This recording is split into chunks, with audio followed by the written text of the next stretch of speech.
guys, it's Claire here. Welcome to today's vlog, and I'm really excited to be chatting with you today about this particular topic. So hopefully by now you've already skimmed through the blog post that goes with this video, because I'm going to dive right into this topic. This is basically a topic about owning and loving and reclaiming every part of yourself. I want to be specific here because today I'm actually talking about, in particular, the parts of yourselves that maybe you've disowned from past experiences or from memories or from a person that you once were. So rather than today talking about the way you look, your eyes, your body, that kind of part of yourself sort of conversation, I'm kind of talking a little bit bigger picture here, and I'll explain in a moment what I'm talking about. But when I say owning every part of yourself, I also don't mean, and this will make more sense in a second, I also don't mean kind of owning it in a way that, you don't care what anybody thinks, and you are completely comfortable with the crappy parts of yourself, and you continue to persist with those parts of yourselves. And what I mean by that is, say you decide to own the fact that you're naturally very angry as a person and you have an anger management problem.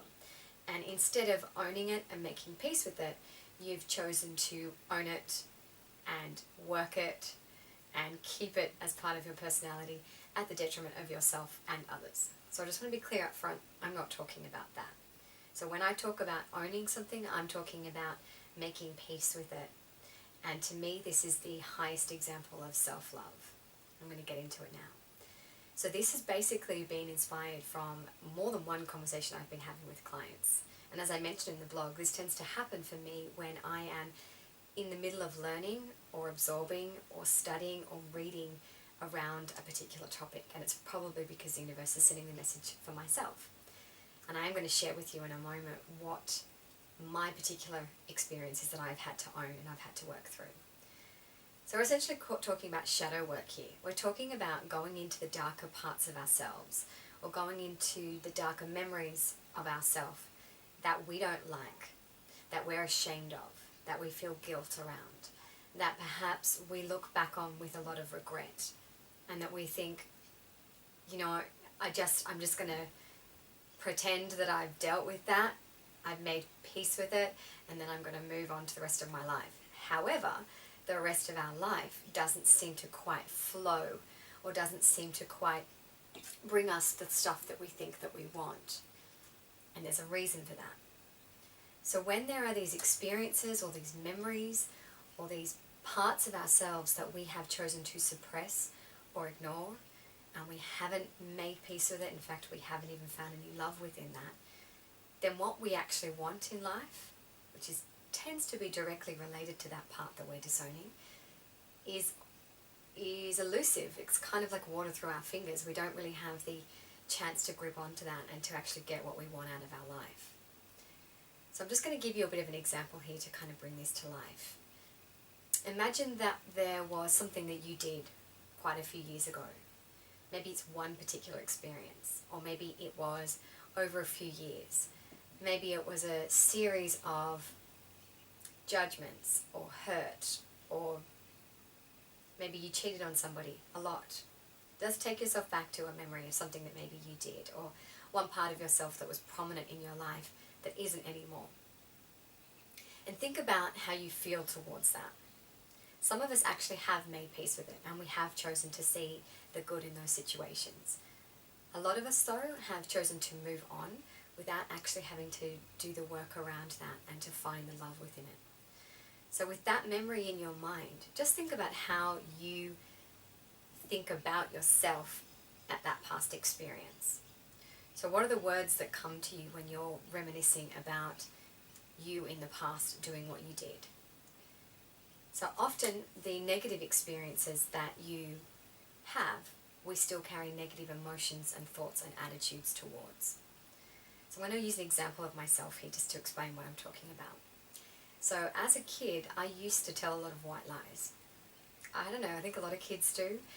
And I know part of it, as a teenager, I used to tell a lot of white lies because my parents were pretty strict. So I was obviously trying to, be a rebel and bust out. So lying was obviously the easiest way to do that.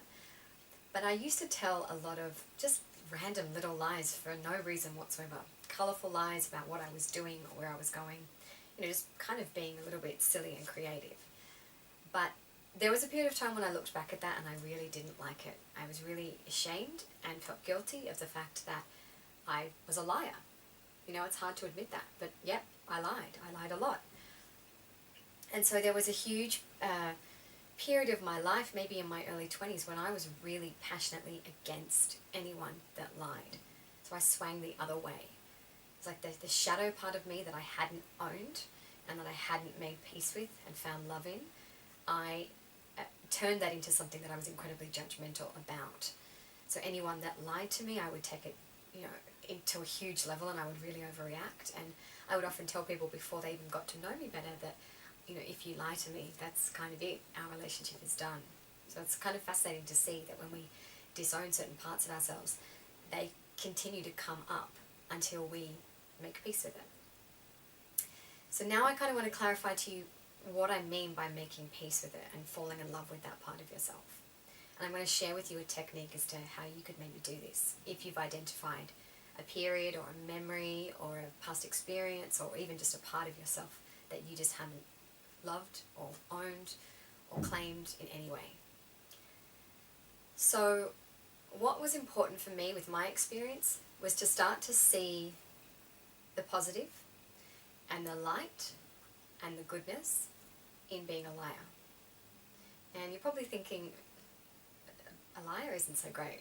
Why would that be a good thing? And I agree with you, it took me a long time. And I still don't like people lying. But what I came to realize is that as a child, I wasn't lying out of being malicious or vindictive or sneaky or mean in any way. I was just not harnessing a part of my personality properly, which is the storytelling side of my personality. And when I started to really look at what lying was about, this colourful creation, this imagination, I started to see that actually there is some beauty in that element of my personality if I learn how to harness it properly. If I learn how to manage my words correctly and actually not choose to lie out of some need to feel better about myself, but actually turn that trait into a positive. Write, blog, tell stories, share with people. And not only that, the lightness within that particular experience for me came from understanding, well, what was hiding underneath the need to lie. And as I kind of briefly just mentioned a moment ago, it was about recognition. And it was about needing approval and people to see me and to be interested and to have their attention on me. So I tried to be colourful. And I pulled out all these white lies all the time to get that attention. So the lightness for me in that shadow is this deep level of awareness, understanding about myself, but also about what talent and skill actually is within that I can harness properly and from a loving space today. So now, rather than looking at the past with such negativity and such sadness and shame, I see that period of my life as a great lesson, and I see that it has given me a direct line and insight into one of my talents, which is to storytell. So a particular technique for you, if you want to dive into this, and I greatly advise that you do, is to pull out a sheet of paper and to choose whatever event or period or story or whatever it is that you're working with that is kind of a part that you've disowned, and you'll know when you're there. You don't really want to think about it, and it makes you uncomfortable, and negative emotions kind of come up. And first, work through the shadow. So write down everything about that makes you feel sad, unhappy, disappointed. Write the details of that shadow that you consider to be negative. So write the darkness out. Just get comfortable with it and write out what it is that you don't appreciate about that memory of yourself. And then take some time. Take a moment of pause after that. You don't need to do this straight away. But eventually come back to it and sit down and ask yourself the question, where can I find the light in this? Where can I find the light in the shadow? And start to really dig deep here and try to look for, well, that disowned part of yourself, that shadow part that you deem to be so negative, what could be positive from that? Just keep peeling off layers. So dive into the words that you've chosen and actually ask yourself, well, what does that mean? Or what's underneath that? Or why do I feel that way? Or why did I do what I did?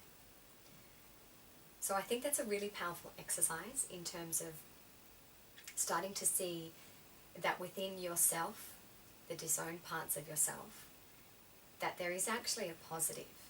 And what then happens is you start to completely reframe your perspective on you and start to completely love every part of yourself. And as I said at the beginning of this video, this is self-love of the highest order. This is not just about loving your body and loving yourself irrespective of the good, the bad, and the ugly. This is deeper than that. This is you actually choosing to reframe around a lot of the stuff in the past, especially, and a lot of the stuff that you've chosen to suppress and ignore, and actually find the love, not despite that, but because of it. Very, very different territory. It's not like you're saying, I'm a liar, but I've forgiven myself. It's saying, I'm a liar, and I appreciate that I was a liar, and I'm grateful that I was a liar, and I love that part of me. So I hope that makes sense. It's quite a big topic to condense into a short video. So of course, I would love to hear your opinion in the comments below. What are your thoughts around owning parts of yourself? Have you identified that there are particular parts that you need to reconnect with and you need to heal? Or even just, have you already been doing this and you haven't even realized? So I would love for you to share your comments below, and any questions that maybe you have, of course, whack them down there as well. Okay guys, so much love and light to you, and I'll chat to you really soon. Bye.